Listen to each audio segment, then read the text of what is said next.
Sitting at 320 miles above the Arctic Circle, the town historically known as Barrow has never been connected to the rest of the country by road. It relies almost entirely on cargo flights for food, medicine, and building materials. In that reality, a gallon of milk can cost up to $10. And there are other oddities. For example, most buildings stand on stilts because the frozen ground beneath a normal foundation would thaw and collapse. And for 67 days each winter, the sun does not rise at all. Despite this, nearly 5,000 people live there year-round, and the city has everything an American might need. Paved roads, a hospital, and even its own college. How does a fully functioning American city end up at the top of the world? Stay tuned to find out as we uncover the history of the northernmost town in America. I'm your host, Ryan Sokesh, and you're watching It's History. This story starts around 500 AD, when a small group of hunters crossed the Bering Strait from what is now Siberia and pushed east along the northern coast of Alaska. Leading theory suggests that they were following prey such as bowhead whales, which migrated through these waters. The hunters were sophisticated for the time. They had developed tools such as toggling harpoon heads, skin-covered boats, and the ability to read sea ice. With that in mind, these people set up a community and have remained in the American Arctic coast ever since, though they were mostly unknown to the wider world until the late 19th century. In 1848, a New England whaling captain named Thomas Welcome Royce pushed his vessel north of the Bering Strait for the first time in Western commercial whaling history, and he returned with a full hold, proving the Arctic bowhead fishery was there the taking. By the 1850s and 60s, Yankee whaling ships were working the waters off places like Point Barrow in significant numbers. At this time, the natives found themselves at the center of a collision between two very different economies. You see, the commercial whalers wanted things that bowhead provided: whalebone and oil. For reference, the whalebone, long, flexible plates inside the animal's mouth, was one of the most valuable industrial materials of the 19th century. It was used for a range of manufacturing commodities such as corsets, buggy whips, and umbrella ribs. In the 1880s, a single bowhead could yield enough whalebone to fetch thousands of dollars on the market. So Yankee whalers hired the native hunters for their knowledge of the ice conditions and that migration route. In exchange, the natives were introduced to rifles, tobacco, and a cash economy. An economy that began to pull their natural cycle apart. Then, the US purchased Alaska from Russia in 1867, which became an organized US territory in 1912. Around this time, Western maps labeled the area as Barrow, named by a British explorer in honor of Sir John Barrow. Though it should be said, the natives had always maintained their name for the town. In that context, the area began evolving to support the growing trade. The Cape Trading Station went up in 1893, a Presbyterian mission followed in 1899, and a post office opened in 1901. The US government had also arrived as a part of the first International Polar Year, a globally coordinated scientific program involving 11 nations. For that effort, the Army Signal Corps sent a 10-man expedition to establish a research station at the northernmost point of the country. And so it didn't take long before the hunters were drawn into the wage labor and away from the communal hunting that their ancestors used to feed the village. Though the boom wouldn't last forever. In the early 1900s, commercial hunting had exhausted the resource that it came to exploit. And so just like that, the businessmen packed up their bags and headed home, leaving behind the shell of a city in the process.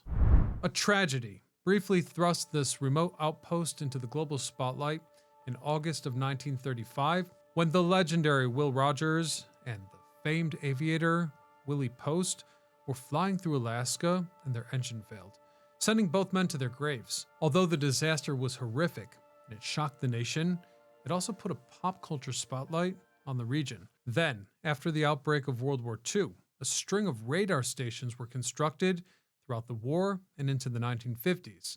Known as the DEW Line, or the Distant Early Warning Network, Americans could now detect Soviet bombers before they reached the mainland. Considering Cold War paranoia, this was a very important national asset. And so, as the Cold War turned the town into a strategic military asset, the entire territory was on the verge of a massive political shift. On January the 3rd, 1959, President Eisenhower signed a proclamation making Alaska the 49th state of the Union. For the people up north, this meant transitioning from a loosely governed territory to a fully integrated U.S. state. It was a timely evolution, though, because less than a decade after gaining statehood, the newly minted 49th state would be rocked by an economic earthquake. In March of '68, Armco and Humble Oil confirmed a massive coastal strike, roughly 250 miles north of the town. And I need to emphasize that this turned out to be the largest conventional oil field ever found in North America,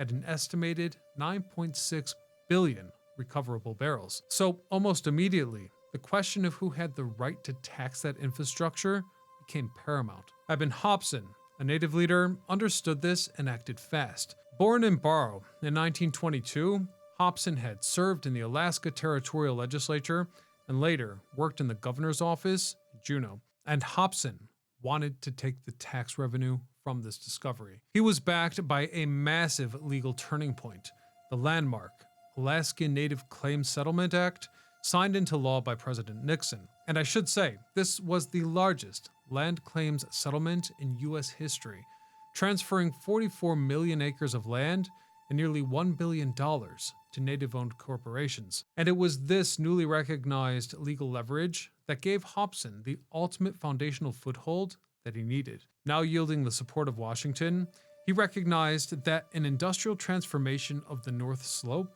was coming that would deliver enormous wealth to oil companies and the state, while the native villages would remain largely without leverage. So brilliantly, his solution was to incorporate the 8 northernmost villages of Alaska into a single borough encompassing the entire oil field.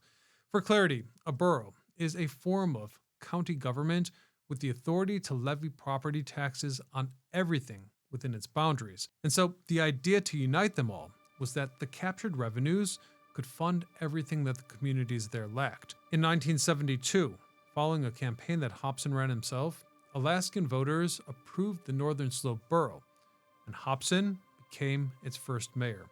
He immediately launched a $150 million capital improvements program financed through oil tax revenues and municipal bonds. And I need to point out that this is where the town really turned into a city in the truest sense. Roads were paved, sewer systems were installed, fire stations were built, and a hospital opened. Schools also went up across the 8 villages, and when the University of Alaska refused the mayor's request to establish a community college on the North Slope, Hopson used borough funding to just build his own school. That institution still operates to this very day. This type of progress in the Arctic Circle was truly remarkable. In under a decade, the borough had delivered meaningful public infrastructure in an environment that is both freezing cold and dark for almost half the year. Not to mention, it's almost entirely disconnected from the rest of the country. By the 1990s, the community was using its oil wealth to build up its own institutions, including a heritage center, to preserve their language and culture. Interestingly, they also managed to continue their whaling traditions. Each spring, local crews still go out onto the shore ice in traditional skin-covered boats to hunt the bowhead migration. A successful hunt triggers a festival that includes a blanket toss, where participants are launched into the air from a walrus hide held by the rest of the community.